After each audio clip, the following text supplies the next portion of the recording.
Hello and welcome to Polaris Film School. I'm your host, John Jenkins, and it is my pleasure to bring you guides, tips, and lessons to start your filmmaking and photography career. Let's get started. In today's episode, we're going to be talking about the anatomy of a story. So whether you're an aspiring director, a writer who's been doing it for a while, or just someone curious and getting better at storytelling, this is the video for you. Okay, so before we get into the anatomy of a story, we're going to go over a few just basic terms. The first term is going to be frame. Now, a frame is going to be the smallest unit of measurement we have in motion pictures, and it's a single image that, when lined up back to back with other frames, can create the illusion of motion, hence motion picture. The next term we're going to go over is scene. A scene is going to be a selection of shots that take place in the same time and in the same location. You string enough scenes together and you get what's called a sequence. So to give you an example, a scene would be when Marlon and Dory are talking to the sharks and they're explaining that fish are friends, not food. But the chase that follows after Bruce smells a drop of blood, that's going to be a sequence because it takes place in multiple different rooms throughout their hideout. In other words, it takes place in multiple different locations. The next term we'll go over is character. A character is going to be any person or being in a piece or work. They come in a couple different flavors, like the protagonist or the leading character in a work, or the antagonist, which is a person, being, or force that actively opposes the protagonist. These are pretty simple concepts to grasp, but for example, the protagonist in Avengers would be the Avengers, or Tony Stark, or Spider-Man, any one of the characters we're following very closely, and the antagonist would obviously be Thanos. Okay, so now that we've gone over a few basic terms, let's start going over the anatomy of the story. The first term we'll go over is going to be story structure, which is going to be literally how the plot of the story is arranged. And when I say plot, I mean the series of events in a story. There are many different types of story structure, but the main one you'll run into is going to be 3-act. This is the primary one used in feature films, but as well as shorts, but it's not uncommon to see 5-act structure in, let's say, a television show. We'll be focusing mainly on 3-act structure. Usually the first part of the story is going to be the exposition, or how things were before the events of the story kicked off. So the exposition in Finding Nemo, for example, would be Marlin losing his kids and wife to a barracuda attack, and thusly becoming very overprotective. Exposition is important because it gives context to the rest of the story. So using that same example of Finding Nemo, if we didn't know that Marlin was overprotective, it wouldn't be as impactful when we see him let Nemo go save the other fish in the net, because he had to let his son go back into danger after just getting him back. This is a major point of character development, but we wouldn't know where he ended up if we didn't know where he started out. Exposition is very important, but also very challenging to get right. You want to make sure it's there, but you don't want it to be too distracting or clunky, because then it can pull away focus from other parts of your story. At the same time, you don't want to be too light on exposition, because then people will get confused and then stop caring. This all builds up to what's called the inciting incident, which is an event that occurs to your protagonist that kicks off the plot of the story. It's usually somewhere in the beginning of the story. Think 5 to 15 minute mark on a normal feature film. So still using Finding Nemo, the inciting incident would be Nemo getting taken and thusly needing to be found. This breeds what's called dramatic conflict. Dramatic conflict is the motivation of a protagonist to cope with a problem or obstacle. Conflict is probably going to be one of the most important tools in your arsenal. It makes everything more interesting, because if there's more conflict, there's more stakes. If there's more stakes, we're more invested. The more we're invested, the more things are going to be interesting. Speaking of stakes, we're also going to touch on that definition really quick.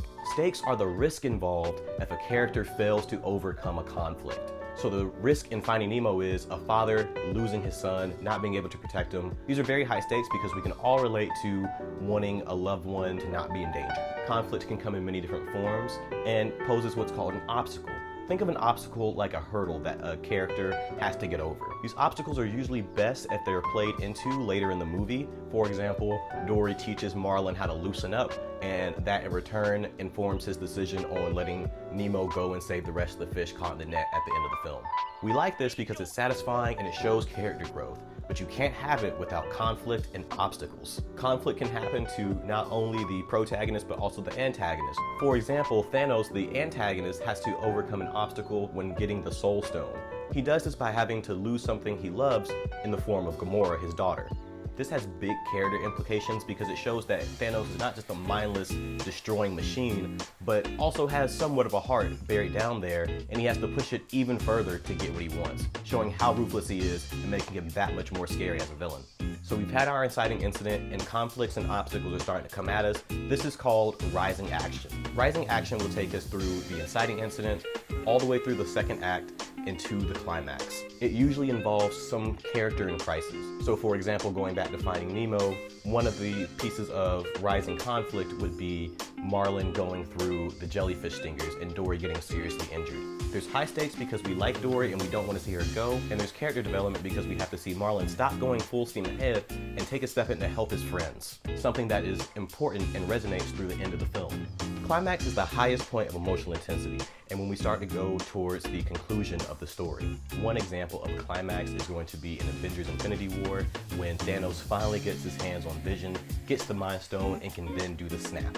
That snap is the highest point of emotional intensity in the film. There's just so much confusion left over afterwards, but we still know one thing's for sure: we lost. This leads us into falling action. Falling action is the resolution of character crisis. So think in Avengers Infinity War, the falling action would be everyone turning to dust and starting to grasp the gravity of what just happened. This takes us to the conclusion of our story. The conclusion is literally defined as the end or close to our story. This is where all of the conflicts are going to get wrapped up, all the storylines are going to end, hopefully in a neatly and satisfying way that still pertains to the theme at large. Now, theme is going to be probably the most important term that you're going to learn today.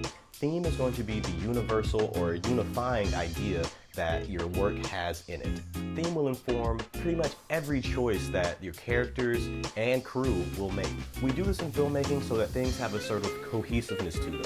So for example, if we have a movie where the theme is about grief and overcoming that grief, we want to make sure that that's pushed home as many times as possible. This creates a very layered and intentional story. Using Infinity War as an example once more, the theme of that movie would be everything has a cost to it. Everything has a price. Thanos is trying to pay the ultimate price to bring balance, and the Avengers can't pay a certain price, which is giving up Vision, so that Thanos can't enact his full plan. This idea of things having a certain price and whether or not you're okay with paying that price is permeated throughout the entire piece. And it makes for a very cohesive and satisfying viewing experience. So your theme will inform many things, including your tone and mood, so let's touch on those. So your tone is going to be your film's atmosphere and the attitude in which it takes towards the subject. So for example, in Finding Nemo, the tone is very light, very jovial, but this also makes some of the more dramatic and serious moments stand out and really hit home. On the other hand, mood is going to be the way the audience is made to feel about the plot and characters.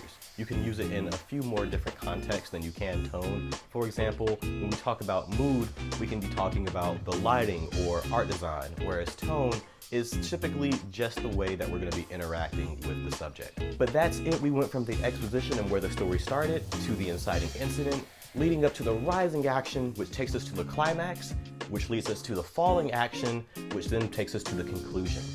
In there, we have different elements that are going to inform things like the tone, mood, theme, and things like conflict and obstacles are going to help drive the plot forward and keep things interesting. But that's all I have for you today. Thanks so much for spending some time here at Polaris Film School. If you like the content, make sure to drop a like. Make sure to subscribe for more videos just like this in the future. Thanks and have a great day.